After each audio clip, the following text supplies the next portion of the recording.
സദസ്സിന് നേതൃത്വം നൽകിക്കൊണ്ടിരിക്കുന്ന സമസ്ത കേരള ജംഇയ്യത്തുൽ ഉലമയുടെയും പോഷക ഘടകങ്ങളുടെയും സമുന്നതരായ സാദാത്തുക്കളെ, ഉലമാക്കളെ, സ്നേഹനിധികളായ പണ്ഡിത സുഹൃത്തുക്കളെ, പ്രിയപ്പെട്ട രക്ഷിതാക്കളെ, സഹോദര സഹോദരിമാരെ, സത്യവിശ്വാസികളെ, അല്ലാഹു സുബ്ഹാനഹു വ തആല നമ്മുടെ ഈ സംഗമവും സമർപ്പണവും ദുനിയാവിലും ആഖിറത്തിലും ഉപകാരമുള്ള സൽക്കർമ്മമായി സ്വീകരിക്കട്ടെ. ഈ മഹത്തായ ജീവകാരുണ്യ പ്രവർത്തനത്തിന് മുന്നിൽ നിന്ന് നേതൃത്വം നൽകിയ, സമ്പത്തും ശരീരവും സമർപ്പിച്ച് അവസാന നിമിഷം വരെ ഈ മഹത്തായ പരിപാടിയെ ഏറ്റെടുത്ത, ഇതിനു ചേർന്നു നിന്ന എല്ലാവർക്കും അല്ലാഹു രണ്ട് ലോകത്തും ഖൈർ പ്രദാനം ചെയ്യട്ടെ എന്ന് ആത്മാർത്ഥമായി ആമുഖമായി ദുആ ചെയ്യുകയാണ്. അല്ലാഹുവിൻ്റെ അലംഘനീയമായ അനുഗ്രഹത്താൽ കുക്കാജെ ക്ലസ്റ്റർ കമ്മിറ്റിയുടെ ആഭിമുഖ്യത്തിൽ സംഘടിപ്പിച്ചിട്ടുള്ള ആംബുലൻസിൻ്റെ സമർപ്പണ സമ്മേളനത്തിലാണ് നമ്മളൊക്കെ സമ്മേളിച്ചിട്ടുള്ളത്. ഇരട്ടി മധുരമെന്ന് പറഞ്ഞതുപോലെ നമ്മുടെ ആദർശ പ്രസ്ഥാനത്തിൻ്റെ 100ാം വാർഷിക അന്താരാഷ്ട്ര മഹാസമ്മേളനം വെളിപ്പാടകലയെത്തി നിൽക്കുന്ന ഘട്ടത്തിലാണ് ക്ലസ്റ്റർ കമ്മിറ്റി നാടിന് ഒരു ആംബുലൻസ് സമർപ്പിച്ചുകൊണ്ട് മാതൃകയാകുന്നത്. ഞാൻ ആദ്യമായി എൻ്റെ പ്രിയപ്പെട്ട സഹപ്രവർത്തകരെ അഭിനന്ദിക്കുകയാണ്. ഈ ക്ലസ്റ്ററിലെ യൂണിറ്റുകൾ ചേർന്നു നിന്ന് ഈ മഹത്തായ ഒരു ജീവകാരുണ്യ പ്രവർത്തനത്തെക്കുറിച്ച് ആദ്യമേ ആലോചിച്ച് ധൈര്യമായി ഇതിൻ്റെ വിജയം വരെ ഇതിൻ്റെ കൂടെ നിന്ന്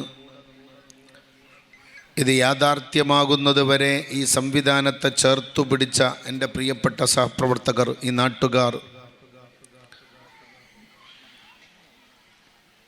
ഇതിനു വേണ്ടി എന്തെല്ലാം ചെറുതും വലുതുമായ പ്രവർത്തനങ്ങൾ ചെയ്തിട്ടുണ്ടോ അവർക്കൊക്കെ ഞാൻ അഭിനന്ദനങ്ങൾ അറിയിക്കുകയാണ്. പ്രിയപ്പെട്ട അനീസ് കൗസരി, SKSSF എന്ന് പറയുന്ന പഞ്ചാക്ഷരിയുടെ പ്രത്യേകതയെ സംബന്ധിച്ചും അതിൻ്റെ പ്രാധാന്യത്തെ സംബന്ധിച്ചും സമസ്തയുടെ ഈ വിദ്യാർത്ഥി പ്രസ്ഥാനം സമൂഹത്തിൽ നിർവഹിച്ചു കൊണ്ടിരിക്കുന്ന വലിയ ഉത്തരവാദിത്തങ്ങളെ സംബന്ധിച്ചും വളരെ കൃത്യമായും ഹ്രസ്വമായും നമ്മുടെ മുമ്പിൽ വിശദീകരിച്ചു കഴിഞ്ഞു. നമ്മൾ ഓർക്കേണ്ടത്, വർത്തമാനകാല യുവതലമുറ ആധുനിക കാലഘട്ടത്തിൻ്റെ ചതിക്കുഴികളിലകപ്പെട്ട് വൃത്തികേടുകളുടെ നെറുകയിൽ കയറി നൃത്തം ചവിട്ടുന്ന രംഗം കണ്ടുകൊണ്ടിരിക്കുന്ന ഘട്ടത്തിലാണ് അങ്ങനെയുള്ള ഒരു സമൂഹത്തിന് മാതൃകയായി ഇതാ ഞങ്ങളിങ്ങനെയാണ് എന്ന് കാണിച്ചു കൊടുക്കുകയാണ്. അല്ലാഹു റബ്ബുൽ ഇസ്സത്ത് നൽകിയ സമയവും കഴിവും പടച്ച തമ്പുരാൻ നമുക്കൊക്കെ നൽകിയിട്ടുള്ള സമ്പത്തും അതുള്ളവരുടെ കയ്യിൽ നിന്ന് ചോദിച്ചു വാങ്ങി അത് സമാഹരിച്ച് നിരന്തരമായി ഈ മേഖലയിൽ പ്രവർത്തനം നടത്തിയതിൻ്റെ പരിണിത ഫലമായിട്ടാണ് ലക്ഷങ്ങൾ വിലപിടിപ്പുള്ള ഒരു വാഹനം ആതുര സേവന രംഗത്തേക്ക് സമർപ്പിക്കാൻ സാധിച്ചിട്ടുള്ളത്. ഇതൊരു തുടക്കമായി ഞാൻ കാണുന്നു. ആംബുലൻസ് എന്ന് പറയുന്ന ഈ ഒരു പദ്ധതിയിൽ മാത്രം ഇത് അവസാനിക്കാതെ SKSSFൻ്റെ സഹചാരി സെൻറ്റർ എന്ന് പറയുന്ന ആയിരക്കണക്കിന് പാവപ്പെട്ടവരുടെ അഭയകേന്ദ്രമായി മാറുന്ന, കേരളത്തിനകത്തും പുറത്തും പ്രമുഖ ഹോസ്പിറ്റലുകൾ കേന്ദ്രീകരിച്ചുകൊണ്ടും പ്രധാനപ്പെട്ട യൂണിറ്റുകളിലും അതുപോലെ ക്ലസ്റ്ററുകളിലും മേഖലകളിലുമൊക്കെ കേന്ദ്രീകരിച്ചുകൊണ്ട് നൂറുകണക്കിന് സഹചാരി സെൻ്ററുകൾ പ്രവർത്തിച്ചു കൊണ്ടിരിക്കുന്നുണ്ട്. ആ സഹചാരി സെൻ്ററുകളിലേക്ക് ഈ ആംബുലൻസിനെ ബന്ധപ്പെടുത്തുകയും അങ്ങനെ ഈ ക്ലസ്റ്ററിലെ വീടുകളിൽ കിടപ്പ് രോഗികളായി കഴിയുന്ന ആളുകൾക്ക് ഹോം കെയർ സംവിധാനം ഉൾപ്പെടെ പാവപ്പെട്ട രോഗികൾക്ക് ആശ്വാസമാകുന്ന വിധത്തിലുള്ള വാർദ്ധക്യ സഹജമായ രോഗങ്ങളിലകപ്പെട്ട് ചികിത്സയിൽ കഴിയുന്നവർക്ക് അഭയമാകുന്ന ആശ്വാസമാകുന്ന വിധത്തിലുള്ള ഒരു വലിയ ജീവകാരുണ്യ പ്രവർത്തനമായി ഇത് മാറട്ടെ എന്ന് ആത്മാർത്ഥമായി പ്രാർത്ഥിക്കുകയാണ്. അങ്ങനെ ആവണമെന്ന് എൻ്റെ പ്രിയപ്പെട്ട സഹപ്രവർത്തകരോട് അപേക്ഷിക്കുകയും ചെയ്യുകയാണ്. ആംബുലൻസ് എടുത്ത് റോട്ടിലിറക്കി അത് ഓടിപ്പോകുന്നത് കൊണ്ട് മാത്രം നമ്മുടെ ഉത്തരവാദിത്വം നിർവഹിക്കപ്പെടുകയില്ല. നമ്മളിതിൻ്റെ കൂടെ നിരന്തരമായി ഇനിയും സഞ്ചരിക്കേണ്ടതുണ്ട്. മെഡിക്കൽ സെൻ്ററുകളാകാം, അതേപോലെ തന്നെ വിവിധ ഗ്രാമങ്ങളെ കേന്ദ്രീകരിച്ചു കൊണ്ടുള്ള ക്ലിനിക്കുകളായി നമ്മളിതിനെ രൂപാന്തരപ്പെടുത്താം. സഹചാരി സെൻ്ററിൻ്റെ കർമ്മ പദ്ധതിയിൽ പറയുന്നത് പോലെ അങ്ങനെ കർണാടക സ്റ്റേറ്റ് കമ്മിറ്റിക്ക് പോലും മാതൃകയാകുന്ന വിധത്തിലുള്ള ഒരു നല്ല മുന്നേറ്റത്തിന് തുടക്കം കുറിക്കാൻ ഇന്നിവിടെ ഒരുമിച്ച് കൂടിയ എൻ്റെ പ്രിയപ്പെട്ട രക്ഷിതാക്കളും ഉമ്മമാരും ഈ മക്കൾക്ക് പ്രചോദനം നൽകുകയും ഞങ്ങൾ നിങ്ങളോടൊപ്പമുണ്ട് എന്ന് പറഞ്ഞുകൊണ്ട് റബ്ബ് തന്നതിൻ്റെ ഒരു വിഹിതം കയ്യിലെടുത്തു കൊടുത്ത് ഇതാ ഇനിയും നിങ്ങൾ മുന്നോട്ട് സഞ്ചരിച്ചു കൊണ്ടിരിക്കുക എന്നു പറയാൻ വേണ്ടി കൂടിയാണ് ഇത്ര വിപുലമായി മനോഹരമായി ആസൂത്രിതമായി ഈ പരിപാടി ഇവിടെ സംഘടിപ്പിച്ചിട്ടുള്ളത്. നമുക്കറിയാം, സമസ്ത കേരള ജംഇയ്യത്തുൽ ഉലമ അതിൻ്റെ കർമ്മപഥത്തിൽ 100 വർഷം പൂർത്തീകരിക്കുകയാണ്. 100 വർഷം ഒരു സംഘടനയുടെ ചരിത്രത്തിൽ ഒരു നായികക്കല്ലാണ്.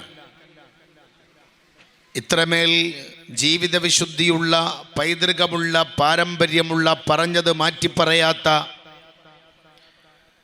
വരക്കൽ ബാലവി മുല്ലക്കോയത്തങ്ങൾ 1926 അസ്ഥിവാരമിട്ട ഈ മഹത്തായ സംവിധാനം, ഈ സംഘടന പിറന്ന അന്നു മുതൽക്ക് ഇന്നു വരെ പറഞ്ഞതൊക്കെയും ഒന്നു തന്നെയാണ്.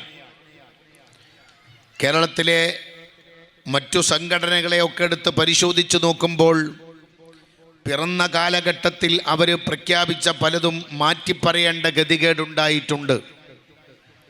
കേരളത്തിലെ നെതുവത്തുകാരെ അഥവാ പുത്തൻ പ്രസ്ഥാനക്കാരെ നമ്മൾ പരിശോധിക്കുമ്പോൾ ഈ വസ്തുത വളരെ വ്യക്തമായി നമുക്ക് ബോധ്യപ്പെടും. നിങ്ങളോർത്തു നോക്കൂ, അവരന്നു പറഞ്ഞതും ഇന്നു പറഞ്ഞതും അജഗജാന്തരമുണ്ട്, വലിയ മാറ്റമുണ്ട്.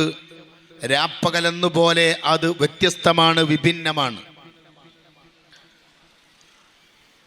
എന്നാൽ സമസ്ത കേരള ജംഇയ്യത്തുൽ ഉലമ പിറന്നത് മുതൽ ഇന്ന് വരെ പറയുന്നത് ഒന്നു തന്നെയാണ്. അതിൻ്റെ അടിസ്ഥാന കാരണമെന്തെന്ന് വെച്ചാൽ സമസ്ത കേരള ജംഇയ്യത്തുൽ ഉലമ ഒരു പുതിയ പ്രസ്ഥാനമല്ല. സമസ്ത കേരള ജംഇയ്യത്തുൽ ഉലമ ഒരു പുതിയ സംഘടന രൂപീകരിച്ചതല്ല.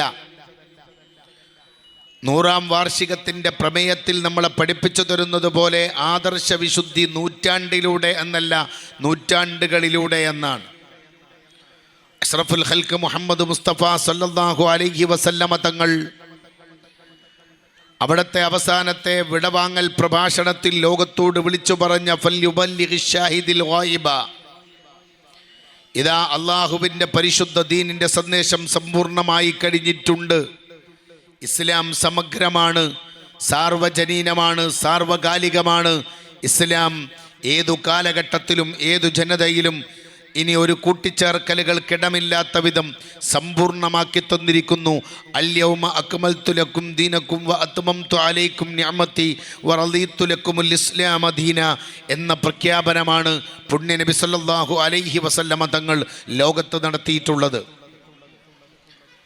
ആ പ്രഖ്യാപനം കേട്ട സ്വഹാബ ചരിത്രമെടുത്ത് പരിശോധിച്ചാൽ കാണാം, അവരുടെ വാഹനം ഏതു ദിശയിലേക്കാണോ തിരിച്ചു വച്ചിട്ടുള്ളത് ആ ദിശയിലേക്ക് അവർ സഞ്ചരിക്കുകയായിരുന്നു. എന്തായിരുന്നു അവരുടെ ലക്ഷ്യം? പുണ്യനബിയിൽ നിന്ന് അവർക്ക് കിട്ടിയ ഈ വെളിച്ചം ലോകത്തിൻ്റെ അട്ടദിക്കുകളിലും എത്തിക്കേണ്ട ഉത്തരവാദിത്തം നമ്മളെ ഏൽപ്പിച്ചിട്ടുണ്ട്. 1,24,000-ൽ പ്രവാചകന്മാർ പ്രബോധനം ചെയ്ത മതമാണ് പരിശുദ്ധ ദീൻ ഇസ്ലാം. പുണ്യനബി ഈ ലോകത്ത് ഈ പ്രഖ്യാപനം നടത്തുമ്പോൾ അവിടെ ഉണ്ടായിരുന്ന സഹാബാക്കൾ അവരുടെ വാഹനം ഏതു ദിശയിലേക്കാണോ ഏത് ദിക്കിലേക്കാണോ തിരിച്ചു നിന്നത് ആ ദിശയിലേക്ക് നാട് വിട്ട് വീട് വിട്ട് കുടുംബം വിട്ട് പ്രചരണ പ്രവർത്തനങ്ങൾക്ക് വേണ്ടി അവരോടുകയായിരുന്നു. കുതിരപ്പുറത്ത് പോയവരുണ്ട്, കഴുതപ്പുറത്ത് പോയവരുണ്ട്, ഒട്ടകപ്പുറത്ത് പോയവരുണ്ട്, മലകൾ താണ്ടി കടന്നു പോയവരുണ്ട്, കടലിടുക്കുകൾ കടന്നു പോയവരുണ്ട്. അങ്ങനെ ആ സന്ദേശം ഏറ്റെടുത്ത് കടന്നു വന്ന അറബിക്കടലിൻ്റെ അലയടിക്കുന്ന തിരമാലകൾക്ക് മീതെ പായക്കപ്പലിലൂടെ കടന്നു വന്നവരാണ് മാലിക് ദീനാറും സംഘവും.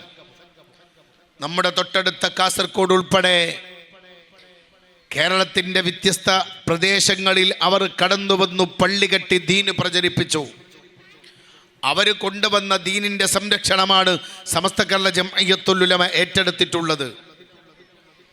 ഇവിടെ ഒരുമിച്ച് കൂടിയ എൻ്റെ പ്രിയപ്പെട്ട ഉമ്മമാർ ഉപ്പമാർ തിരിച്ചറിയണം, ഒരുപക്ഷെ നമ്മളിൽ പലർക്കും എൻ്റെ ശബ്ദം ശ്രവിക്കുന്ന 30 വയസ്സുള്ള 35 വയസ്സുള്ള 40 വയസ്സുള്ള മക്കൾക്ക് ഈ സംഘടനയുടെ ഈ പ്രസ്ഥാനത്തിൻ്റെ ആദർശ വിശുദ്ധിയെക്കുറിച്ച് വേണ്ടതുപോലെ മനസ്സിലായിക്കൊള്ളണമെന്നില്ല. ഇന്നലകളുടെ ചരിത്രം പഠിക്കുന്ന, പൂർവികരുടെ ചരിത്രം പഠിച്ചുകൊണ്ടിരിക്കുന്നവർക്ക് ഈ സംഘടനയുടെ ആദർശ വിശുദ്ധിയെക്കുറിച്ച് കൃത്യമായി ബോധ്യപ്പെടും. ഇവിടെ പലരും ഒറിജിനാലിറ്റി അവകാശപ്പെടുന്നവരാണ്. ഞങ്ങളാണ് സത്യത്തിൻ്റെ ആളുകൾ, ഞങ്ങളൊന്നും സത്യത്തിൻ്റെ കൂടെയാണ് എന്ന് പ്രഖ്യാപിക്കുന്നവരാണ്.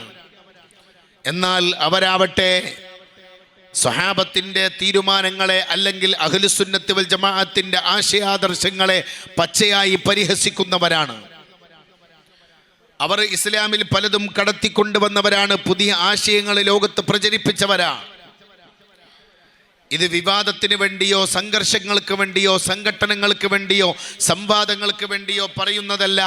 ഇത് ഹക്കാണ്, ഇത് പറഞ്ഞുകൊണ്ടിരിക്കണം, ഇത് പഠിപ്പിച്ചുകൊണ്ടിരിക്കണം, ഇത് നിരന്തരമായി ആവർത്തിച്ചു കൊണ്ടിരിക്കേണ്ടതാണ്.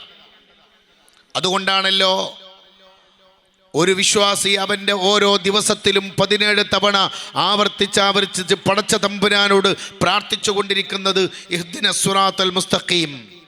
എന്തേ കാര്യം? 17 തവണ ആവർത്തിച്ച് നിർബന്ധമായും ഈ പ്രാർത്ഥന നിർവഹിക്കണമെന്ന് ഇസ്ലാം കൽപ്പിക്കാൻ പരിശുദ്ധ ഖുർആനിൽ എത്രയോ സൂറത്തുകളുണ്ടല്ലോ. 114 അധ്യായങ്ങളുടെ കൂട്ടത്തിൽ സൂറത്തുൽ ഫാത്തിഹ. എന്തേ ആ ഫാത്തിഹ മാത്രം ഓരോ റക്അത്തിലും അത് ഓതണം, അത് കൃത്യമായി ഓതണം, അക്ഷരം തെറ്റാതെ, മഖറജ് തെറ്റാതെ, ആശയം തെറ്റാതെ നിർബന്ധമായും ഫാത്തിഹ സൂറത്ത് ഓതണം എന്ന് അള്ളാഹുവിൻ്റെ കൽപ്പനയാണ്. നമ്മൾ മനസ്സിലാക്കണം. എന്തേ അതിനെ അങ്ങനെ പറയാനുണ്ടായ കാരണം, അങ്ങനെ കൽപ്പിക്കാനുണ്ടായ കാരണം, ആ അധ്യായത്തിലാണ് ഇഹ്ദിനസ് സിറാത്തൽ മുസ്തഖീം എന്ന് പറയുന്ന മഹത്തായ ആ സന്ദേശമുള്ളത്. നേരിൻ്റെ വഴി. നമ്മുടെ മുമ്പിലുള്ളതൊക്കെ സത്യമാണ് എന്ന് നമ്മൾ ധരിച്ചു പോകരുത്. പലരും നമ്മുടെ മുമ്പിൽ അഭിനയിക്കുന്നവരുണ്ട്, ചൂഷണം നടത്തുന്നവരുണ്ട്, ആത്മീയതയുടെ പേരിൽ തട്ടിപ്പ് നടത്തുന്നവരുണ്ട്, വെട്ടിപ്പ് നടത്തുന്നവരുണ്ട്. മക്ബറകൾ കേന്ദ്രീകരിച്ചു, അതേപോലെ തന്നെ പല നാടുകൾ കേന്ദ്രീകരിച്ചുകൊണ്ടും പല പ്രദേശങ്ങൾ കേന്ദ്രീകരിച്ചുകൊണ്ടും ആ നിലക്ക് പല രീതിയിലുള്ള പ്രചരണങ്ങളും നടത്തുന്ന ആളുകളുണ്ട്. താടി നീട്ടിയവർ, തലപ്പാവ് വെച്ചവർ, വെള്ളവസ്ത്രം ധരിച്ചവർ, ബിരുദധാരികൾ, ഇങ്ങനെ പലരും സത്യം ഞങ്ങളുടെ കൂടെയാണ് എന്ന് പ്രചരിപ്പിച്ചു കൊണ്ടിരിക്കുന്നവരുണ്ട്. പക്ഷേ എല്ലാം സത്യമല്ല.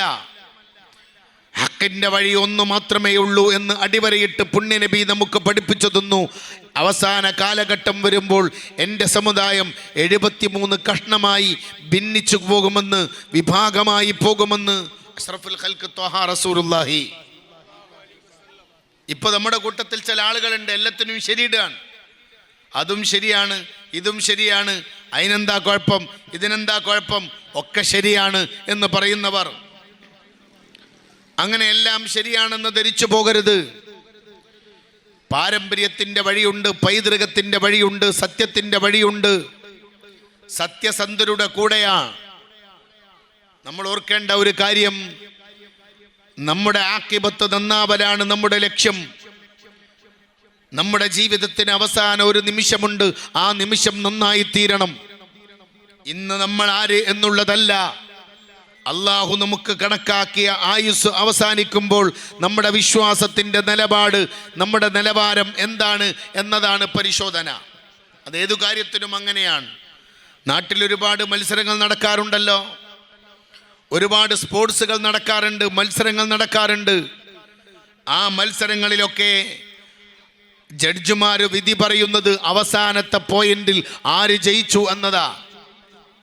അവസാനം ആരാണ് വിജയിക്കുന്നവർ നമുക്കറിയാമല്ലോ.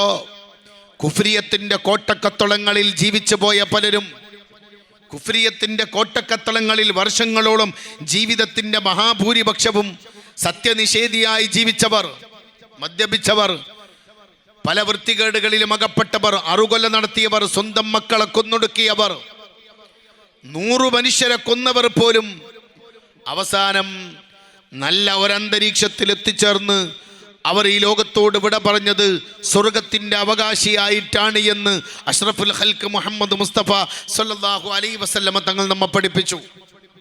ഇല്ലേ? എത്രയോ സംഭവമുണ്ട്. ചരിത്രത്തിലെമ്പാടും സംഭവങ്ങൾ നമുക്ക് കാണാം. എത്രയോ സംഭവങ്ങൾ നമുക്ക് കണ്ടെത്താൻ സാധിക്കും. അവർ ജീവിതത്തിൽ അള്ളാഹു കൊടുത്ത ആയുസിൻ്റെ മഹാഭൂരിപക്ഷവും അള്ളാഹുവിനെ അറിയാത്തവർ, ഖുർആൻ പഠിക്കാത്തവർ, അവർ മസ്അല പഠിക്കാത്തവർ, ദീന് പഠിക്കാത്തവർ, അവർ മദ്രസയിൽ പോയിട്ടില്ല, പള്ളി കണ്ടിട്ടില്ല.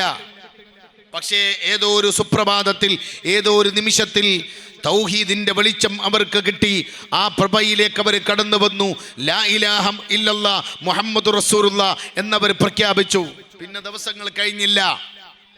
ദിവസങ്ങൾ കഴിഞ്ഞിട്ടില്ല, അവർ ലോകത്തോട് വിട പറഞ്ഞു പോയി.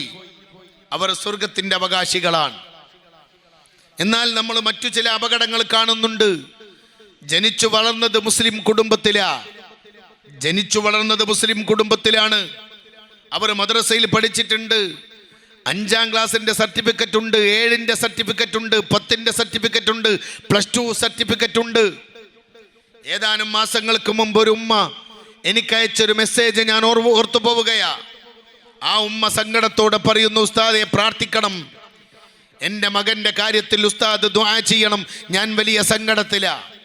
ആ ഉമ്മ പറയുന്നു, നല്ല മോനായിരുന്നു എൻ്റെ മകൻ, മദ്രസയിൽ പഠിക്കുന്ന കാലത്ത് ഉസ്താദിന് ഇഷ്ടപ്പെട്ട കുട്ടിയായിരുന്നു, പള്ളിയുമായി ബന്ധമുള്ള കുട്ടിയായിരുന്നു, പള്ളിയിലെ ബാങ്ക് വിളിക്കുന്ന കുട്ടിയായിരുന്നു, പള്ളിയിൽ ഇമാമത്തിന് നേതൃത്വം നൽകുന്ന കുട്ടിയായിരുന്നു, നന്നായി പഠിക്കും, നല്ല ഖിറാഅത്താണ്, നല്ല മകനാണ്, നല്ല കുട്ടിയായിരുന്നു. ആ കുഞ്ഞുമോൻ മദ്രസ വിട്ടു. പിന്നെ ആ കുട്ടി ഭൗതിക വിദ്യാഭ്യാസ കേന്ദ്രത്തിലേക്ക് പോയി. അവിടെ +2 കഴിഞ്ഞു, ഡിഗ്രിയിൽ ചേർന്നു. കുട്ടി ഇപ്പൊ PGക്ക് പഠിച്ചുകൊണ്ടിരിക്കുകയാ.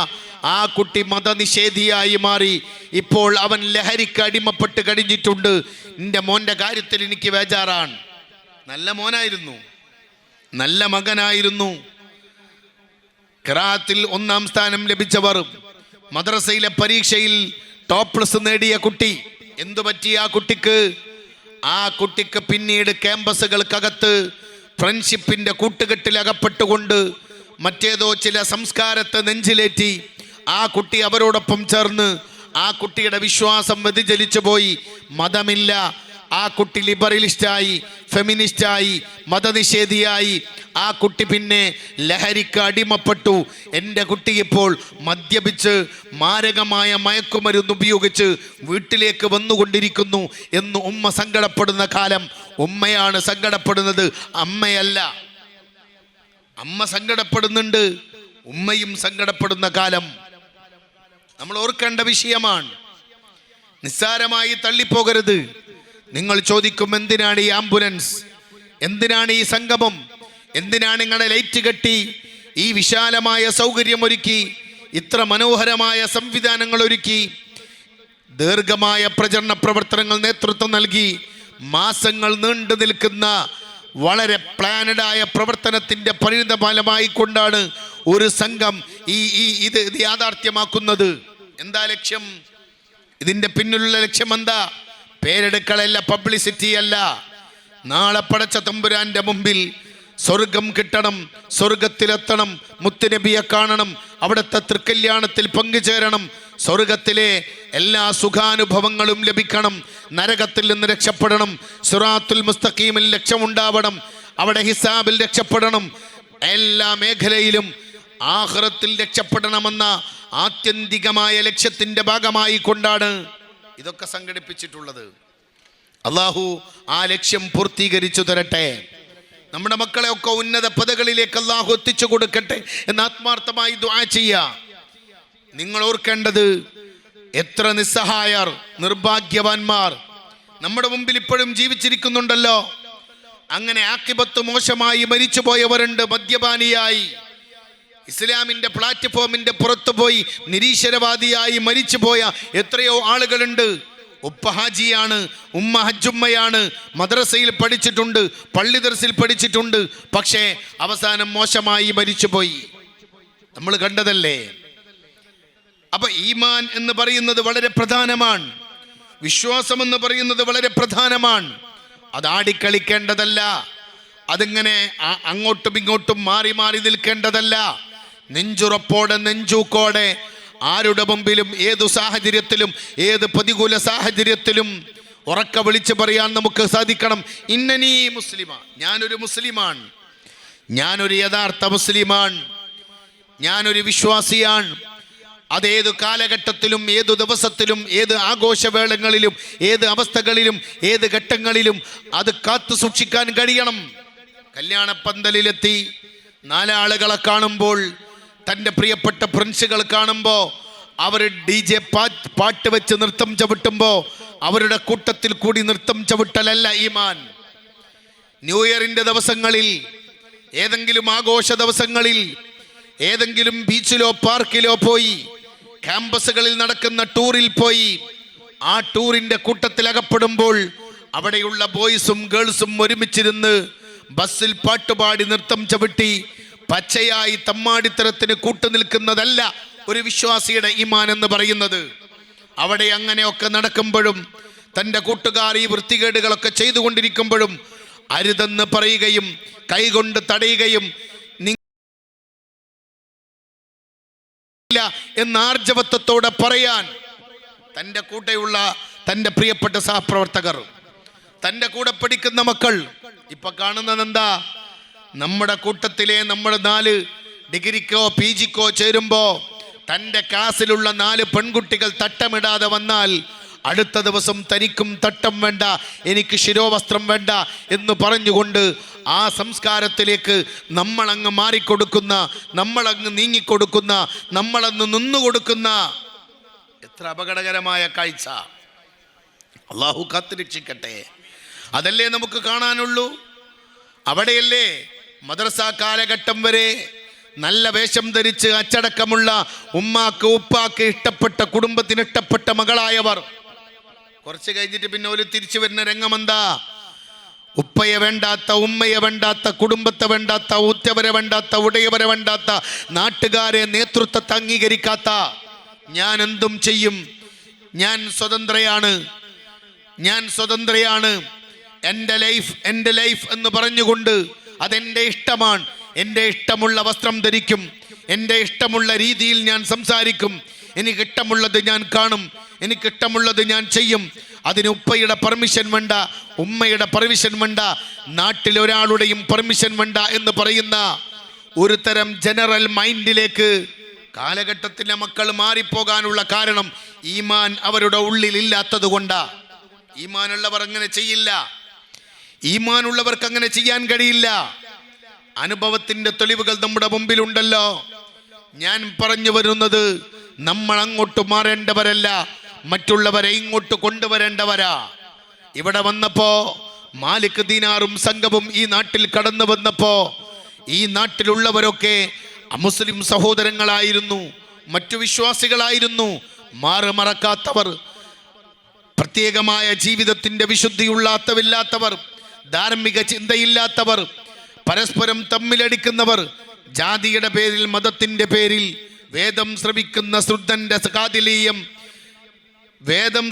ശുദ്ധന്റെ കാതിലീയം സാധേരമൊഴിക്കണമെന്നുമുള്ളോരോ വിധി കൽപ്പിച്ച ഹിന്ദുവിന്റെ ശ്രേഷ്ഠമാം മനുസ്മൃതി കാട്ടിലേക്കറിയുവിൻ അല്ലായെങ്കിൽ കരിക്കുവിൻ. അങ്ങനെയായിരുന്നു കാലം. താഴ്ന്ന ജാതിയും ഉയർന്ന ജാതിയും, തൊട്ടുകൂടായ്മ, തണ്ടിക്കൂടായ്മ, കണ്ടുകൂടായ്മ, അടുത്തുകൂടായ്മ, മനുഷ്യനെ ജാതിയുടെ പേരിൽ പരസ്പരം തമ്മിലകറ്റി ജീവിച്ചു കൊണ്ടിരിക്കുന്നൊരു കാലഘട്ടത്തിൽ മാലിക് ദീനാറും സംഘവും കടന്നു വന്ന് കറുത്തവനും വെളുത്തവനും തൊഴിലാളിയും മുതലാളിയും ഉള്ളവനും ഇല്ലാത്തവനും ഒരുമിച്ച് ഒരുമ്മപറ്റ മക്കളെപ്പോലെ പാദത്തോട് പാദം ചേർത്ത് തോളോട് തോള് ചേർത്ത് ഒരുമിച്ച് റബ്ബിന്റെ മുമ്പിൽ സുജൂദ് ചെയ്യുന്ന രംഗം കണ്ടപ്പോ ആളുകൾക്ക് സത്യം തോന്നി. ആളുകൾക്ക് ആ സത്യം ഉൾക്കൊള്ളാൻ കഴിഞ്ഞു. അങ്ങനെ വന്നവരായി ഇവിടെ തോക്ക് ചൂണ്ടിയോ ഏതെങ്കിലും വിധത്തിൽ ഭീഷണിപ്പെടുത്തിയോ കണ്ണുരുട്ടി പേടിപ്പിച്ചോ ഭയപ്പെടുത്തിയോ നിർബന്ധമായി ഈ മതത്തിലേക്ക് ഒരു കുട്ടിയെയും ആരും കൈപിടിച്ചു കൊണ്ടുവന്നിട്ടില്ല. സ്വയം സത്യം തിരിച്ചറിഞ്ഞു, ഇത് ഹക്കാണെന്ന് ബോധ്യപ്പെട്ടു, ഇവിടെയാണ് മാനുഷിക മൂല്യങ്ങൾ ഉള്ളത് എന്ന് തിരിച്ചറിഞ്ഞു. അങ്ങനെ വന്നവരാണ്. അവരെ കണ്ടുകൊണ്ടാണ് ആയിരക്കണക്കിന് പതിനായിരക്കണക്കിന് ആളുകൾ പരിശുദ്ധ ദീനുൽ ഇസ്ലാമിന്റെ ശാദ്വല തീരത്തേക്ക് കടന്നു വന്നത്. ഖാജാ മുഈനുദ്ദീൻ അൽ ചിശ്തി തങ്ങൾ, ഇന്ത്യയുടെ സുൽത്താനായ അജ്മീരിന്റെ മണ്ണിൽ അന്ത്യവിശ്രമം കൊള്ളുന്ന മഹാനവറുകളുടെ ചരിത്രം പഠിക്കണം പുതിയ തലമുറ. എങ്ങനെ അവിടെ അങ്ങുണ്ടായി ഒരു വലിയ സാമ്രാജ്യം, സുൽത്താനുൽ ഹിന്ദ്, ഇന്ത്യയുടെ രാജാവ് എന്ന് പറയപ്പെടാൻ മാത്രം ആ മഹാമനീഷി ഈ രാജ്യത്തുണ്ടാക്കിയ അത്ഭുതം എന്താണ്? തോക്ക് ചുണ്ടിയതാണോ? വിപ്ലവം നടത്തിയതാണോ? അവരിവിടെ ചെയ്ത പ്രവർത്തനം എന്താ? അവരേതെങ്കിലും വിധത്തിൽ ആരെങ്കിലും നിർബന്ധിപ്പിച്ചതാണോ? അല്ല. പരിശുദ്ധമായ, നിഷ്കളങ്കമായ, കളങ്കമില്ലാത്ത, ഉള്ളും പുറവും ശുദ്ധമായ ജീവിതം കാഴ്ചവെച്ചപ്പോ ആളുകൾ അത് ആസ്വദിച്ചു. അവർക്ക് പിന്നെ മറ്റൊന്നും ചിന്തിക്കാൻ അവസരമുണ്ടായില്ല. ഉറക്കെ വിളിച്ചു പറഞ്ഞു, അഷ്ഹദു അല്ലാ ഇലാഹ ഇല്ലല്ലാഹ് വ അഷ്ഹദു അന്ന മുഹമ്മദ് റസൂലുള്ളാഹ്. ചരിത്രത്തിന്റെ ഇന്നലകൾ അങ്ങനെയാ. പുതിയ തലമുറ അത് പഠിക്കണം. അങ്ങനെ വന്നവരാണ്. അതുകൊണ്ടാണ് അവരുടെ കാലഘട്ടത്തിൽ എല്ലാ പ്രതികൂല സാഹചര്യങ്ങളെയും വകഞ്ഞു മാറ്റിയവർ. പള്ളിയില്ലാത്തടത്ത് പള്ളി ഉണ്ടാക്കി, മദ്രസയില്ലാത്തടത്ത് മദ്രസ ഉണ്ടാക്കി, നാട്ടിൽ ഇസ്ലാമിന്റെ വെളിച്ചം അവര് നാട് നിങ്ങളെ കട്ടപ്പെട്ട് അധ്വാനിച്ചു കൊണ്ട് അവർ പ്രബോധനം നടത്തി. ആ കാലഘട്ടത്തിലെ ഉമ്മയും ഉപ്പയും പാടുപെട്ട് പണിയെടുത്തതിന്റെ പരിണിത ഫലമാണ് നമ്മൾ ഈ അന്തരീക്ഷത്തിൽ എത്തിച്ചേർന്നിട്ടുള്ളത്. അത് മറന്നു പോകരുത്. നമ്മൾ പുതിയ തലമുറ ആടിക്കളിക്കരുത്. അവർ ഉറച്ചു നിൽക്കണം. ഞാനൊരു മുസ്ലിമാണ്, എനിക്കൊരു സംസ്കാരമുണ്ട്. എല്ലാവരും കളിക്കും പോലെ എനിക്ക് കളിക്കാൻ കഴിയില്ല. എല്ലാവരും കുടിക്കും പോലെ എനിക്ക് കുടിക്കാൻ പറ്റില്ല. എല്ലാവരും ധരിക്കുന്നത് പോലെ എനിക്ക് ധരിക്കാൻ പറ്റില്ല. എല്ലാവരും ചിന്തിക്കുന്നത് പോലെ എനിക്ക് ചിന്തിക്കാൻ പറ്റില്ല. എല്ലാവരും റോങ് സൈഡിൽ സംസാരിക്കുന്നത് പോലെ എനിക്കങ്ങനെ പറയാൻ പറ്റില്ല എന്ന തിരിച്ചറിവ് നമുക്കുണ്ടാവണം. അല്ലാഹു തൗഫീഖ് നൽകട്ടെ. അവിടെയാ നമ്മുടെ വിജയം. നമ്മൾ അവിടെ ഉറച്ചു നിൽക്കണം. നിങ്ങൾ കണ്ടില്ലേ, പ്രിയപ്പെട്ടവരെ ഓർക്കേണ്ടതുണ്ട്, സഗൗരവം മനസ്സിലാക്കേണ്ടതുണ്ട്. നമ്മുടെ മുമ്പിൽ ഇന്ന് കണ്ടുകൊണ്ടിരിക്കുന്ന കാഴ്ചകളൊക്കെ ഈ രീതിയിൽ നമ്മുടെ സംസ്കാരം മറ്റുള്ളവരുടെ മുമ്പിൽ പണയപ്പെടുത്തി അവരെപ്പോലെ നമ്മളും ആയിപ്പോകുന്നതിന് പകരം, എന്നാൽ അവരിൽ നിന്ന് വ്യത്യസ്തമായി നമുക്ക് വേണ്ടി സ്വന്തമായി ഒരു നിലപാടുണ്ട്. ആ നിലപാടിലേക്ക് മറ്റുള്ളവരെ കൊണ്ടുവരുന്ന രംഗം അതല്ലേ നമ്മൾ കണ്ടത്. ഇസ്ലാമിക ചരിത്രം നമുക്ക് നൽകുന്ന സന്ദേശം അതല്ലേ? എത്രയെത്ര മഹത്തുക്കൾ ലോകത്തുണ്ടാക്കിയ അത്ഭുതങ്ങൾ എന്താ? സയ്യിദുന അബൂബക്കർ സിദ്ദീഖ്, അഷ്റഫുൽ ഖൽഖ് ത്വഹ റസൂലുള്ളാഹി സ്വല്ലല്ലാഹു അലൈഹി വസല്ലം, സയ്യിദുന ഉമർ ഇബ്നുൽ ഖത്താബ് ഊരിപ്പിടിച്ച വാളുമായി മുത്തുനബിയുടെ ഉടലിൽ നിന്ന് തലയെടുക്കാൻ ഗർജിക്കുന്ന സിംഹത്തെ പോലെ പുറപ്പെട്ടവർ. എന്തേ അവിടെ ഉണ്ടായത്? പരിവർത്തനമാണ്. അവിടെ ഉണ്ടായത് പരിവർത്തനമാണ്. മാനസികമായ പരിവർത്തനമാണ് ഉണ്ടായിട്ടുള്ളത്. തൻ്റെ പ്രിയപ്പെട്ട സഹോദരിയിൽ നിന്ന് വിശുദ്ധ ഖുർആനിൻ്റെ വചനങ്ങൾ കേട്ട് മനസ്സുരുകി, ആ മനസ്സിലേക്ക് വെളിച്ചം പ്രവേശിച്ചു, ഇരുട്ടുമാറി, പ്രഭ പരന്നു, ഷഹാദത്ത് കലിമ ചൊല്ലി വാള് വലിച്ചെറിഞ്ഞു, മുത്തുനബിയുടെ മുമ്പിൽ ചെന്ന് ഷഹാദത്ത് കലിമ ചൊല്ലുകയാ. സ്വർഗത്തിലെ ഉന്നത സ്ഥാനത്തേക്ക് പോയി സയ്യിദുന ഉമർ ബിൻ ഖത്താബ് റളിയല്ലാഹു തആല അൻഹു തങ്ങൾ. നമ്മൾ ഓർക്കണം, ഗൗരവമായി ചിന്തിക്കണം. നിങ്ങൾ കണ്ടില്ലേ, ഇക്രിമ ആരാ? അബൂജഹലിന്റെ മകനാണ്. ഇസ്ലാമിനെതിരെ ഒട്ടനവധി യുദ്ധക്കളങ്ങളിൽ പടപെട്ടി നിരവധി സ്വഹാബത്തിന്റെ ശരീരത്തിലേക്ക് വിട്ടുകൊടുത്തുകൊണ്ട് കൈമുറിച്ച, അപകടപ്പെടുത്തിയ അനവധി സ്വഹാബാക്കളെ കൊന്നൊടുക്കിയ ധിക്കാരിയാണ് ഇക്രിമ. ധിക്കാരിയ. മക്കം ഫതഹിന്റെ ദിവസമല്ലേ അബൂജഹലിന്റെ മകൻ ഇക്രിമയെ പുണ്യനബിയുടെ മുമ്പിൽ കൊണ്ടുവന്നത്? എന്നെ പരിചയമുണ്ടോ? ഞാൻ അബൂജഹലിന്റെ മകാൻ. എൻ്റെ വാപ്പ ബദറിൽ നിങ്ങളോട് യുദ്ധം ചെയ്ത് ചത്തുപോയതാണ്. സത്യനിഷേധിയായി ഈ ലോകത്തോട് വിട പറഞ്ഞതാണ് എൻ്റെ വാപ്പ. നിങ്ങൾക്കറിയോ, ഞാൻ നിങ്ങൾക്കെതിരെ ഒരുപാട്, ഈ ഇസ്ലാമിനെ തകർക്കാൻ, ഈ വിശ്വാസത്തെ തകർക്കാൻ ഞാൻ ഒരുപാട് പ്രവർത്തിച്ചിട്ടുണ്ട്. പക്ഷേ ഇന്ന് ഞാൻ അങ്ങയുടെ മുമ്പിലെത്തിയിട്ടുണ്ട്. എനിക്ക് അഭയമുണ്ടോ എന്ന് ചോദിച്ചപ്പോ നിരുപാധികം കാരുണ്യക്കടലായ അഷ്റഫുൽ ഖൽഖ് മുഹമ്മദ് മുസ്തഫ റഹ്മത്തുൽ ആലമീൻ പുണ്യനബി സല്ലല്ലാഹു അലൈഹി വസല്ലമ തങ്ങൾ അവിടുന്ന് മാപ്പ് കൊടുക്കുകയാ. അതാണ് നമ്മുടെ ക്വാളിറ്റി, അതാണ് നമ്മുടെ ഐഡന്റിറ്റി. നമ്മുടെ ഈമാനിന്റെ ഏറ്റവും വലിയ സന്ദേശം അതാ, വിട്ടുവീഴ്ചയാ. ഇന്ന് ഉപ്പാക്ക് വിട്ടുവീഴ്ച ചെയ്യാത്ത, ഉമ്മയോട് വിട്ടുവീഴ്ച ചെയ്യാത്ത, ഭാര്യയോട് വിട്ടുവീഴ്ച ചെയ്യാത്ത ഭർത്താവും, ഭർത്താവിന് വിട്ടുവീഴ്ച ചെയ്യാത്ത ഭാര്യയും, മാതാപിതാക്കളോട് വിട്ടുവീഴ്ചക്ക് കോംപ്രമൈസിനില്ലാത്ത മക്കളും, മക്കളോട് കോംപ്രമൈസിനില്ലാത്ത മാതാപിതാക്കളും. നമ്മുടെ നാട്ടിൽ ഇന്ന് അന്തരീക്ഷം മോശമാക്കിക്കൊണ്ടിരിക്കുന്ന അപകടകരമായ അവസ്ഥയാണ് നമ്മൾ കണ്ടുകൊണ്ടിരിക്കുന്നത്. ഓർക്കണം നിങ്ങൾ, ഇവിടെ ആർക്കാണ് മാപ്പ് കൊടുക്കുന്നത്? അബൂജഹലിന്റെ മകൻ ഇക്രിമക്ക്. മറ്റൊരു രംഗം നിങ്ങൾ കണ്ടില്ലേ? ആരാ ഈ അബൂജഹലിനെ കൊണ്ടുവന്ന്, ഇക്രിമയെ കൊണ്ടുവന്നത്? ഭാര്യ ഉമ്മു ഹക്കീമാണ്. അതിൻ്റെ തൊട്ടു മുമ്പ് മക്ക വിജയത്തിന്റെ ഘട്ടത്തിൽ മുത്തുനബിയുടെ മുമ്പിൽ ചെന്നുകൊണ്ട് ആ ഒരു സഹോദരി ചോദിക്കുന്നുണ്ട്, എനിക്ക് മാപ്പുണ്ടോ? അത് ഉത്തുബത്തിന്റെ മകൾ ഹിന്ദാണ്. ഹിന്ദ് വന്ന് മുത്തുനബിയോട് ചോദിക്കുന്നു, എന്നെ പരിചയമുണ്ടോ? നിങ്ങൾ അളാപ്പ ഹംസത്തിനെ കൊന്നത് ഞാനാണ്. വഹ്ശി എന്ന് പറയുന്ന എൻ്റെ അടിമക്ക് സ്വാതന്ത്ര്യം പ്രഖ്യാപിച്ച് അവൻ്റെ കയ്യിൽ ചാട്ടുടി കൊടുത്ത് എൻ്റെ വാപ്പനെ ബദറിൽ കൊന്നതിന് പകരം വിട്ടാൻ വഹ്ശിക്ക് ഞാൻ ഓഫർ കൊടുത്തുകൊണ്ട് നിങ്ങളുടെ അളാപ്പ പ്രിയപ്പെട്ട ഹംസത്ത് എന്നവരെ ഉഹുദിൻ്റെ മണ്ണിൽ നിഷ്കരുണം കൊലപ്പെടുത്തി, അവയവങ്ങൾ മുറിച്ചു മാറ്റി, ആ നൃത്തം ചവിട്ടി, അവരുടെ തലച്ചോള് പൊളിച്ചെടുത്ത് കരള് ചവച്ചു തുപ്പി നൃത്തം ചവിട്ടിയവളാണ് ഞാൻ. മാപ്പ് തരുമോ എന്ന് ചോദിക്കുകയാ. മാപ്പ് തരുമോ എന്ന് ചോദിക്കുകയാ. മാപ്പ് തരുമോ എന്ന് ചോദിക്കുന്ന ഘട്ടത്തിൽ നമ്മൾ ഓർക്കേണ്ടതുണ്ട്, അഷ്റഫുൽ ഖൽഖ് റസൂലുള്ളാഹി മാപ്പ് പ്രഖ്യാപിക്കുന്നു. ഷഹാദത്ത് കലിമ ചൊല്ലിയിട്ടില്ല, ചെല്ലുമെന്നുറപ്പ് പറഞ്ഞിട്ടില്ല. മക്ക വിജയത്തിന്റെ ഘട്ടത്തിൽ ഭയവിഹ്വലരായി, ഇനി ഇവിടെ ജീവിച്ചിട്ട് കാര്യമില്ല, ജയിച്ചടക്കി മക്ക, മുഹമ്മദ് ജയിച്ചടക്കി മക്ക, ഈ മണ്ണിൽ ഇനി നമുക്ക് സ്വാതന്ത്ര്യമില്ല, പ്രതികാരമുണ്ടാകും, പക വീട്ടും.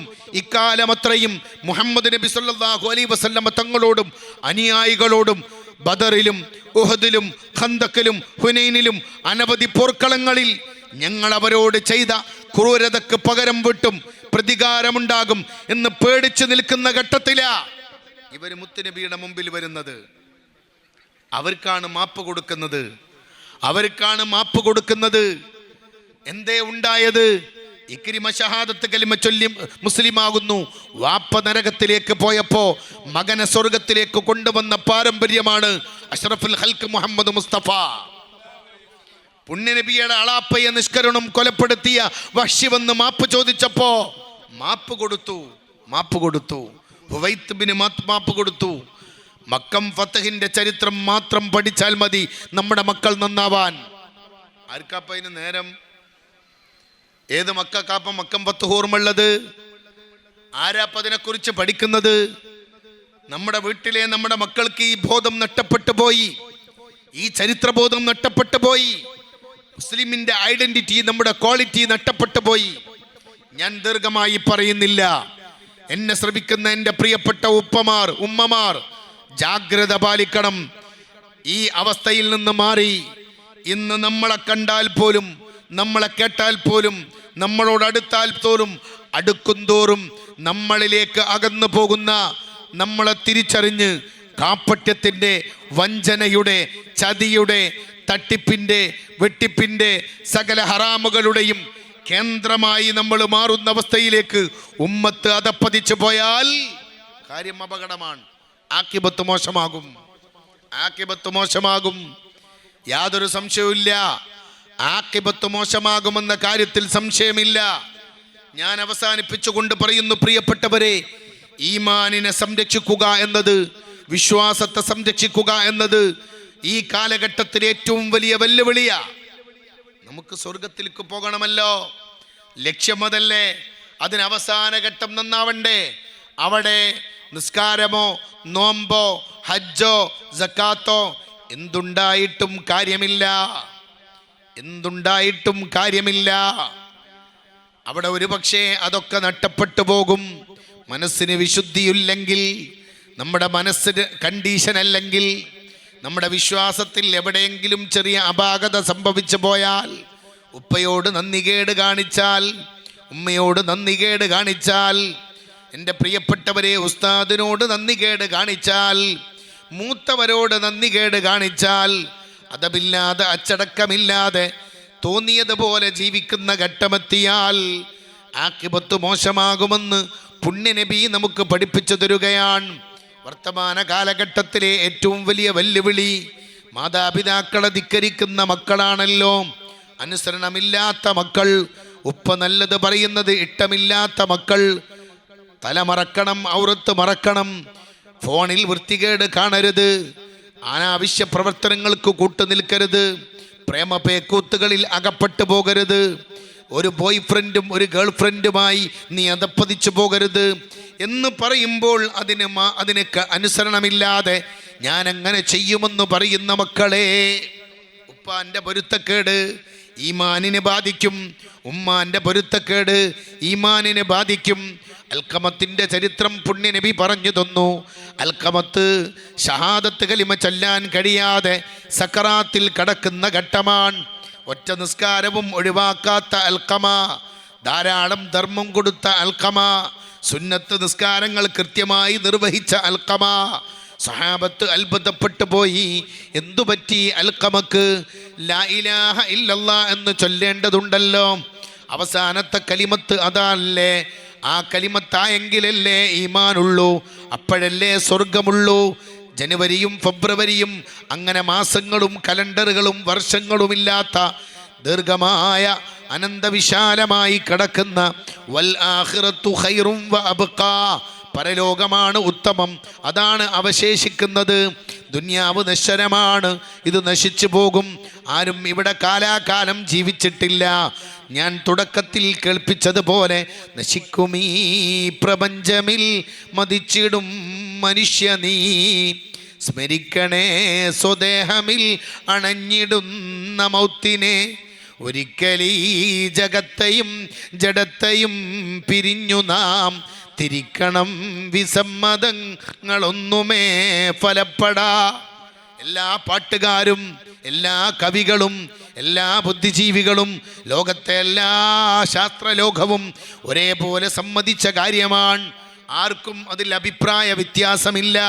മന്ത്രിമാര് മരിച്ചുപോയി, രാജാക്കന്മാര് മരിച്ചുപോയി, പ്രവാചകന്മാര് മരിച്ചുപോയി, നാട്ടിലാരും അവശേഷിക്കുന്നില്ല. കുല്ലുമൻ അലൈഹാ ഫാൻ, ലോകത്തെല്ലാം നശിച്ചു പോകും. ഇവിടെ ബാക്കിയാവുന്നത് റബ്ബ് മാത്രമാണ്.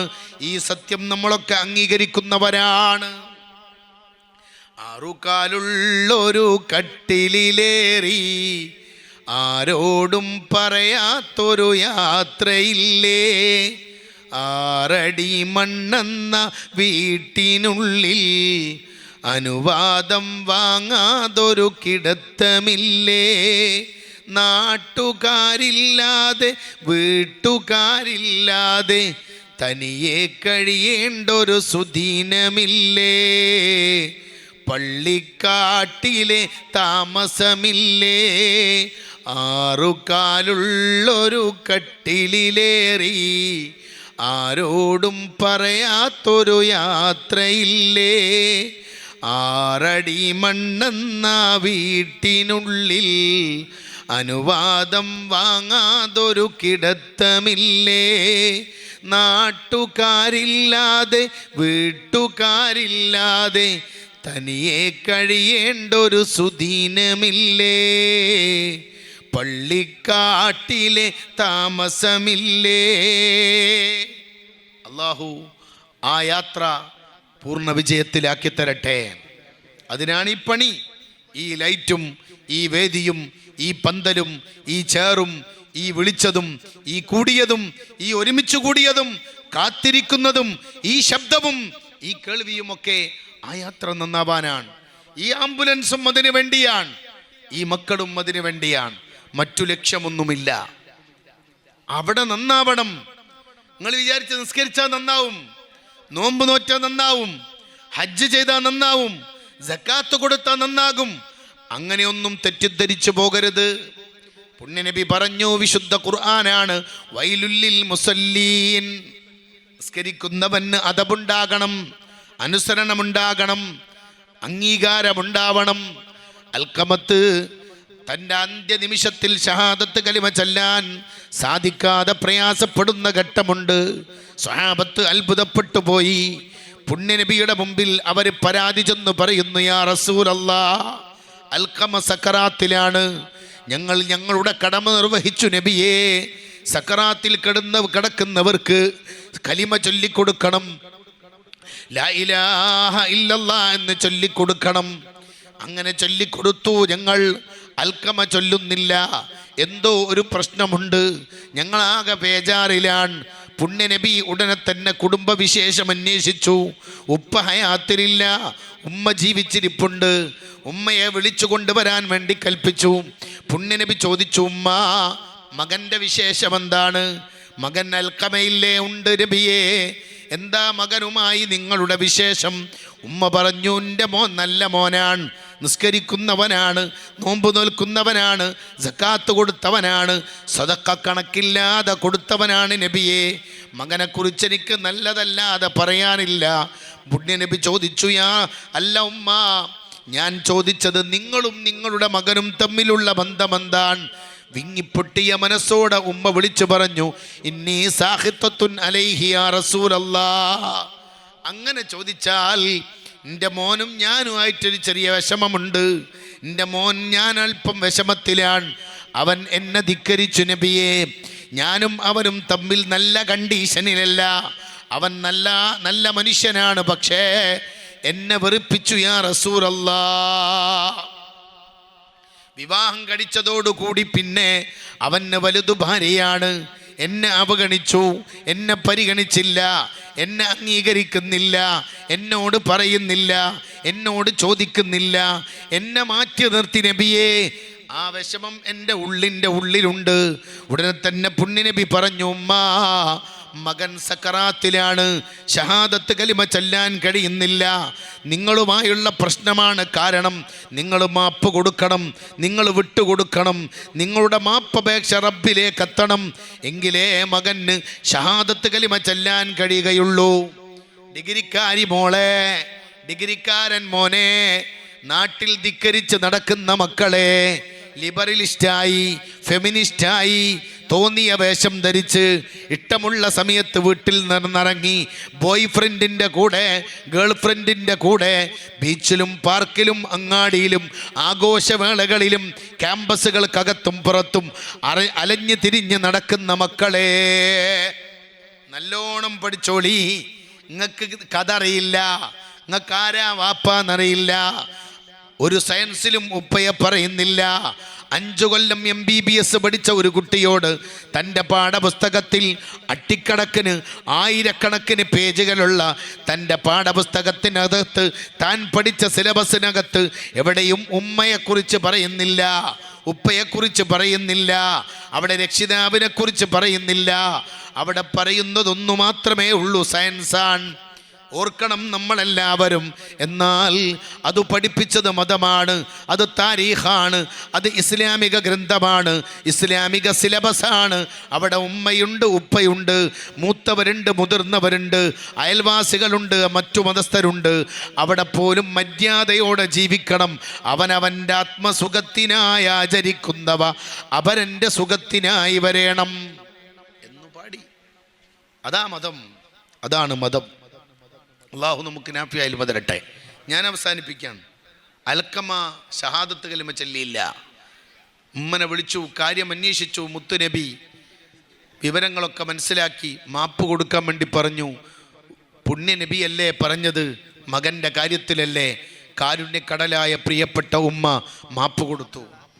ഉമ്മാന്റെ മാപ്പപേക്ഷ റബ്ബിന് കിട്ടിയോ? ഓടി സ്വഹാബ ഇലാ ഹദ്റത്തി അൽഖമ, അൽഖമത്തിൻ്റെ ഹദ്റത്തിലേക്ക് ഓടി. വീണ്ടും ചൊല്ലിക്കൊടുത്തു ലാ ഇലാഹ ഇല്ലല്ലാഹ്, ഷഹാദത്ത് കലിമ ചൊല്ലി അൽഖമ ലോകത്തോട് ഇവിടെ പറഞ്ഞു. ഞാൻ അവസാനിപ്പിക്കുകയാണ്. വേറെ വർത്താനൊന്നും ഈ വിഷയ സംബന്ധമായിട്ട് പറയാനില്ല. എന്തുകൊണ്ട് സമസ്ത, എന്തുകൊണ്ട് SKSSF, എന്തുകൊണ്ട് SYS, എന്തുകൊണ്ട് SKSBV, എന്തുകൊണ്ട് നമ്മുടെ പണ്ഡിത സഭ? ഇതാണ് ഈ വഴി. ഋജുവായ, സത്യമായ, ഹക്കായ, കലർപ്പില്ലാത്ത, ഗുരുത്വമുള്ള, പൊരുത്തമുള്ള, മാലിക് ദീനാറിൽ നിന്ന് പുണ്യനബിയിലേക്ക് മുട്ടുന്ന, മാലിക് ദീനാറിൽ നിന്ന് ശംസുൽ ഉലമയിലേക്ക് മുട്ടുന്ന, ശംസുൽ ഉലമയിൽ നിന്ന് സയ്യിദുൽ ഉലമയിലെത്തുന്ന ഈ പാരമ്പര്യ വഴി, അത് ബറക്കത്തിൻ്റെ വഴിയാണ്, അത് പൊരുത്തമുള്ള വഴിയാണ്, അത് കറാമത്തുള്ള വഴിയാണ്, അത് ഹക്കിൻ്റെ വഴിയാണ്. അവിടെ മറ്റു ലക്ഷ്യമൊന്നുമില്ല. ഇപ്പോൾ പറഞ്ഞിട്ടില്ല നിങ്ങൾ? അൽക്കമത്തിൻ്റെ ജനാസ കഫൻ ചെയ്ത് കുളിപ്പിച്ചു, കഫൻ ചെയ്ത് നേരെ കബറടക്കത്തിന് വേണ്ടി നിസ്കാരമൊക്കെ നിർവഹിച്ച് കബറടക്കത്തിന് വേണ്ടി ഖബറിൻ്റെ അടുത്ത് കൊണ്ടുപോയി വെച്ചിട്ട് അവിടെ വെച്ച് പുണ്യനബിയുടെ ഒരു പ്രഭാഷണമുണ്ട്. ആ പ്രഭാഷണം, യാ മുആശിറൽ മുഹാജിരീന വൽ അൻസാർ, മുഹാജിറുകളെ, അൻസാറുകളെ, മൻ ഫല്ലല സൗജത്തഹു അലാ ഉമ്മിഹി, ശ്രദ്ധിച്ചോളി, സൂക്ഷിച്ചോളി. നിങ്ങൾ വിചാരിക്കും നിങ്ങൾക്കൊക്കെ നല്ലൽക്ക് ഇവിടുന്ന് പോകാം. വാപ്പൻ്റെ കുരുത്തക്കേട് വാങ്ങിയാൽ, ഉമ്മൻ്റെ കുരുത്തക്കേട് വാങ്ങിയാൽ, ഉസ്താദിൻ്റെ കുരുത്തക്കേട് വാങ്ങിയാൽ, ഉലമാഇൻ്റെ കുരുത്തക്കേട് വാങ്ങിയാൽ, നേരായ മാർഗത്തിൽ നിന്ന് വ്യതിചലിച്ചു പോയാൽ എന്ത് സമസ്ത, എന്ത് മദ്രസ, എന്ത് SKSSF, എന്ത് സാദാത്തുക്കൾ, എന്തു പണ്ഡിതന്മാർ എന്നൊക്കെ നിങ്ങൾ നിസ്സാരമായി പോയാൽ അടി കിട്ടും, പണി കിട്ടും. വലിയ അപകടമാണ്. കണ്ടില്ലേ റസൂലുള്ളാഹിന്റെ പ്രസംഗം അങ്ങനെയാണ്. ദാ നിങ്ങൾ ശ്രദ്ധിച്ചോളിട്ടോ, ആരെങ്കിലും സ്വന്തം ഭാര്യക്ക് ഉമ്മയേക്കാൾ മഹത്വം കൽപ്പിച്ചാൽ, ഉമ്മയെ അവഗണിച്ച് ഭാര്യനെ തലയെ കയറ്റി വെച്ചാൽ, തലയിലെടുത്ത് വെച്ചാൽ, ഫഅലൈഹി ലഅനത്തുല്ലാഹ്, അവന്റെ മേൽ പടച്ചറബിന്റെ ശാപമുണ്ട്. വലാ യുഖ്ബലു മിൻഹു സർഫും വലാ അദിൽ, അങ്ങനത്തോൻ്റെ ഉമ്മൻ്റെ പൊരുത്തല്ലാത്തോൻ്റെ നിസ്കാരവും വേണ്ട, നോമ്പും വേണ്ട, ഹജ്ജും വേണ്ട, സക്കാത്തും വേണ്ട, ഓൻ്റെ ഒരു മണ്ണാങ്കട്ടയും എനിക്ക് വേണ്ട എന്ന് അള്ളാഹു പ്രഖ്യാപിച്ചിരിക്കുന്നു. കാത്തുരക്ഷിക്കട്ടെ, അള്ളാഹു കാത്തുരക്ഷിക്കട്ടെ. SKSF എന്തിനാന്ന് ചോദ്യത്തിനുള്ള മറുപടിയാണ്. SKSSF എന്തിനാന്ന് ചോദ്യത്തിനുള്ള മറുപടി. അപ്പുറത്ത് വേറൊരു ഐറ്റംസ് ഉണ്ട്, അതുകൂടി പറയാതിരുന്നാൽ അതൊരു കുരുത്തക്കടാകും, അത് ഈ വിഷയത്തിൻ്റെ ഒരു അപൂർണതയായിരിക്കും എന്ന് ഞാൻ മനസ്സിലാക്കുകയാണ്. അപ്പുറത്ത് വേറൊന്നുണ്ട്. അതാരാ? ജാമിദ, ജസ്ല മാടശ്ശേരി, ജബ്ബാർ, യുക്തിവാദികളായ, ലിബറലിസ്റ്റുകളായ, ഭർത്താവിനെ വേണ്ടാത്ത, വിവാഹം വേണ്ടാത്ത, മതം വേണ്ടാത്ത, വസ്ത്രം വേണ്ടാത്ത, ഖുർആൻ വേണ്ടാത്ത, സ്വർഗത്തിൽ വിശ്വാസമില്ലാത്ത, നരകത്തെ അംഗീകരിക്കാത്ത, അള്ളാഹുവിനെ അംഗീകരിക്കാത്ത, മലക്കുകളെ അറിയാത്ത, സ്വഹാബത്തിനെ അറിയാത്ത, പണ്ഡിതന്മാരെ അറിയാത്ത, കറാമത്തുകൾ അറിയാത്ത, ഒരു കറാമത്ത് എന്താ അറിയില്ല, മുജിസത്ത് അറിയില്ല, സുന്നത്തെ മാത്തണ്ട അറിയില്ല, ഒന്നും അറിയില്ല. ഉണ്ടോ? ധൈര്യമുണ്ടോ? ധൈര്യമുണ്ടോ? മുന്നോട്ട് വരൂ. ഡിഗ്രി പഠിക്കുന്ന PG പഠിക്കുന്ന മക്കളെ മുന്നിലിട്ട് ചോദിച്ചു നോക്കൂ. എവിടെ എത്തിയിട്ടുണ്ട് അവരുടെ ഈമാനിന്റെ നിലവാരം. മൗലിദ് അറിയുമോ? മങ്കൂസ് മൗലിദ് പാടാൻ അറിയാത്ത, ഹദീസ് വായിക്കാൻ അറിയാത്ത, ഒരൊറ്റ വരി ബൈത്ത് പോലും കാണാതെ അറിയാത്ത, ഒറ്റ വരി ബൈത്ത് പോലും, മങ്കൂസ് മൗലിദിലെ ഒറ്റ വരി ബൈത്ത് പോലും കാണാതെ പഠിക്കാത്ത മക്കൾ, യാസീനിന്റെ ഒരു മുബീൻ പോലും കാണാതെ ചൊല്ലാൻ കഴിയാത്ത മക്കൾ ഉണ്ടോ? പേടിച്ചോളി. കാര്യം അപകടമാണ്. കുത്തുബിയത്തിൽ ഇന്ന് വരെ പങ്കെടുത്തിട്ടില്ല. കുത്തുബിയത്ത് അറിയാത്ത കുട്ടി, ഡിഗ്രി പഠിക്കുന്ന PG പഠിക്കുന്ന കുട്ടി, ആ കുട്ടിയുടെ ജീവിതത്തിൽ ഇതുവരെ ഒരു കുത്തുബിയത്തിൽ പങ്കെടുത്തിട്ടില്ല. ആ കുട്ടിക്ക് മങ്കൂസ് മൗലിദ് അറിയില്ല. ആ കുട്ടിക്ക് ബദരീങ്ങളെ ആണ്ടറിയില്ല. ആ കുട്ടിക്ക് മഹത്തുക്കളെ അറിയില്ല. മമ്പുറം തങ്ങളെ, വെളിയങ്കോട്ട് ഉമർ ഖാലിയെ, ശൈഖുന സുൽത്താനുൽ ഹിന്ദിനെ, അങ്ങനെ തുടങ്ങിയിട്ട് നമ്മുടെ മഹാന്മാരായ മഹാമനീഷികളെ, മഹദൂമിങ്ങളെ അറിയാത്ത, വെളിയങ്കോട്ട ഖാലിയാരെ അറിയാത്ത, പാരമ്പര്യത്തിന്റെ വഴി അറിയാത്ത മക്കൾ പകരം മറ്റു പലരെ കുറിച്ചും അറിയും. ഈ അപകടകരമായ അവസ്ഥയിൽ നിന്ന് ഉമ്മത്തിനെ രക്ഷപ്പെടുത്താൻ ഈ പാരമ്പര്യത്തിന്റെ വഴിക്ക് ശക്തി പകരുക, അതുമാത്രമാണ് നമ്മുടെ മുമ്പിലുള്ള രക്ഷപ്പെടാനുള്ള വഴി. ഈ ത്വരീഖിലൂടെ, ഈ വഴിയിലൂടെ, ഈ കപ്പലിലൂടെ സഞ്ചരിച്ചു പോയാൽ ഒരു കാര്യം ഉറപ്പാണ്, മക്കൾ വഴിതെറ്റിപ്പോകില്ല. മക്കൾ നേരായ മാർഗത്തിൽ, അദബിൻ്റെ, അച്ചടക്കത്തിൻ്റെ, മര്യാദയുടെ, ഹക്കിൻ്റെ, സത്യത്തിൻ്റെ, യാഥാർത്ഥ്യത്തിൻ്റെ വഴിയിൽ അവരുണ്ടാകും. അതാണ് നമ്മുടെ ജീവിതത്തിലെ ഏറ്റവും വലിയ ആത്മവിശ്വാസം. അങ്ങനെ മരിക്കാൻ അള്ളാഹു നമുക്ക് തൗഫീഖ് നൽകട്ടെ. അധികം വൈകിയാൽ പ്രശ്നമാകുമെന്ന് മനസ്സിലാക്കിക്കൊണ്ട്, സമയം അല്പം അധികമെടുത്തതിന് ക്ഷമ ചോദിച്ചുകൊണ്ട്, പ്രൗഢമായ ഈ സദസ്സ് സംഘടിച്ചവർക്ക് എല്ലാ നിലക്കുള്ള അഭിനന്ദനങ്ങളും അർപ്പിച്ചുകൊണ്ട് ഇതിവിടെ അവസാനിപ്പിക്കുകയല്ല. ആംബുലൻസൊക്കെ എടുത്ത് സമർപ്പണമൊക്കെ കഴിഞ്ഞ് ഇനി 5 കൊല്ലം നിശബ്ദരായിരിക്കല്ല. ആംബുലൻസ് എടുത്തല്ലോ, വലിയ പരിപാടിയൊക്കെ നടത്തില്ലേ, ഗംഭീര പരിപാടിയൊക്കെ നടത്തിയല്ലോ, ഇനി നമുക്കൊന്ന് വിശ്രമിക്കാം. ഫൈദാ ഫറഗ്ത ഫൻസബ്. നാളെ മുതൽ അടുത്ത പണി തുടങ്ങണം. ഇനി ഇതിൻ്റെ വരവ് ചെലവും കണക്കൊക്കെ കൂട്ടി 1 ലക്ഷമോ 2 ലക്ഷമോ ഒക്കെ കടമുണ്ടെങ്കിൽ ഇനി സുപ്രവട്ടത്തിൽ കണ്ടാലും ഇന്നതിന് കിട്ടൂല എന്ന് പറഞ്ഞ് ബുക്ക് മാറ്റിവെച്ച് പോകുന്നതിന് പകരം, മക്കളെ, നിങ്ങൾ എണ്ണയിട്ട യന്ത്രം പോലെ പണിയെടുക്കൂ. അള്ളാഹു നമ്മുടെ കൂടെയുണ്ട്, റബ്ബിൻ്റെ സഹായം നമ്മുടെ കൂടെയുണ്ട്. ഇടുക്കിയിലെ മുസ്ലിം ഭൂരിപക്ഷമില്ലാത്ത, മുസ്ലിമീങ്ങൾ തന്നെ വളരെ കുറഞ്ഞ ഒരു യൂണിറ്റ് കമ്മിറ്റി ഒരു ആംബുലൻസ് എടുത്തു. ആ ആംബുലൻസ് എടുത്തപ്പോൾ, അതിൻ്റെ ചടങ്ങിൽ പങ്കെടുത്തപ്പോൾ അവിടുത്തെ ആളുകൾ പറഞ്ഞത്, ഈ ആംബുലൻസിലേക്ക് സഹായിച്ചവരിൽ ബഹുഭൂരിപക്ഷവും ക്രിസ്ത്യൻ സമുദായത്തിൽപ്പെട്ടവരാണ്. ഇവിടെ നമ്മളില്ല, മറ്റു സമുദായത്തിൽപ്പെട്ടവരാണ്. അള്ളാഹ്ക്കൊരു കാര്യം ഇഷ്ടപ്പെട്ടാൽ ആ കാര്യം പൂർത്തിയാക്കാൻ അള്ളാഹു അവൻ്റെ അഖിലുകാരെ ഏൽപ്പിക്കും. അതുകൊണ്ട് നിങ്ങളിനി ഒരു സഹചാരി സെൻ്ററായി, ഒരു ഹോം കെയർ പദ്ധതിയായി, ഒരു നല്ല ക്ലിനിക്കുകളായി, നല്ല ജീവകാരുണ്യ പ്രവർത്തനങ്ങളുടെ ഏറ്റവും നല്ല മാതൃകയായി ഈ ക്ലസ്റ്ററിൻ്റെ ജീവകാരുണ്യ പ്രവർത്തനങ്ങൾ മാറട്ടെ. ഈ വഴിയിൽ നമ്മുടെ മക്കളുടെ മക്കളും പ്രിയപ്പെട്ടവരും അണിനിരക്കട്ടെ എന്ന് ആത്മാർത്ഥമായി ആഗ്രഹിച്ചുകൊണ്ട് ഞാൻ എൻ്റെ വാക്കുകൾ വിരമിക്കുന്നു. വാഖിർ ദഅ്വാന അനിൽ ഹംദുലില്ലാഹ്. അസ്സലാമു അലൈക്കും. ഇൻഷാ അല്ലാഹ് ഞങ്ങളെ കാര്യക്രമത്തെ ലാസ്റ്റ് ദുആ